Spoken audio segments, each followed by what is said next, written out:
শোনো, আমি একটা কথা বলতে বাধ্য হচ্ছি, এটা কিন্তু জেদাজেদির ব্যাপার নয়। আমি জেদাজেদি করছি না, অনেক ভেবেচিন্তে আমি এই সিদ্ধান্ত নিয়েছি। বড় বৌদি, তুমি তো আমার সবসময় বলো যে কোনো সিদ্ধান্ত নিতে হলে ঠান্ডা মাথায় নিতে হয়। তুমি একটু ঠান্ডা মাথায় চিন্তা করে তারপরে। তোমাকে কি বলেছে বলো? আমি মাথা গরম করে সিদ্ধান্ত নিচ্ছি? না না বড় বৌদি, গুলু আসলে মাথা গরমের কথা বলছে না। ও বলতে চাইছে যে শান্তভাবে একটা কিছু সিদ্ধান্ত নিতে। মানে আজকে যা ঘটলো তাতে তো আমাদের কারোর মনের অবস্থায় খুব একটা শান্ত নেই। তোমরা কি আপত্তি জানাচ্ছ? আপত্তি কি জানানোর কথা নয় দিদি ভাই। তোমাদের কারোর কিছু বলার থাকলে তোমরা আমাকে পরে বলবে, আমি শুনবো হয়তো, কিন্তু আগে আমি রোদের সঙ্গে কথা বলবো, তারপর বল রোদ।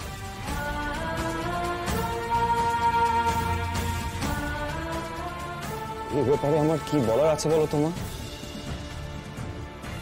তোমার কি মাথা খারাপ হয়ে গেছে?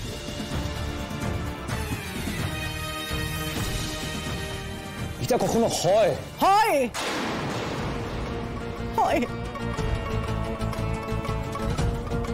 তোমার যদি মনে হয় তোমার মায়ের ইচ্ছে তুমি পূর্ণ করবে, তাহলে অবশ্যই হয়।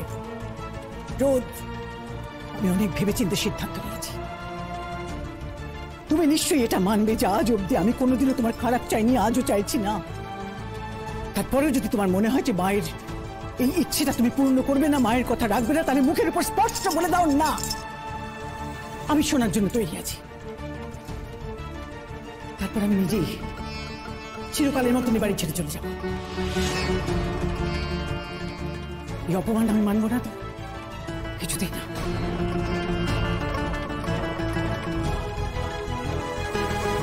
এবার কেমন কথা বলছো তুমি? মা মা প্লিজ এভাবে বলবেন না। দেখুন, হ্যাঁ ঠিক আছে, আপনি একটা প্রস্তাব দিয়েছেন, রোদ কিছুক্ষণ ভাবুক ওটা নিয়ে, ওকে একটু সময় তো দিন। না প্রতীকদা, বিয়েটা কি এতটাই সহজ? যার তার সঙ্গে বিয়ে করা যায় নাকি? এটা কখনো সম্ভব নয়, কখনো না। আমি বললেও না রোদ।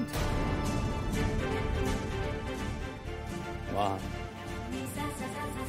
তুমি বললে না আমি বিয়েটা করলাম, কিন্তু তারপরে আমার কি হবে? আমার জীবনের কি হবে?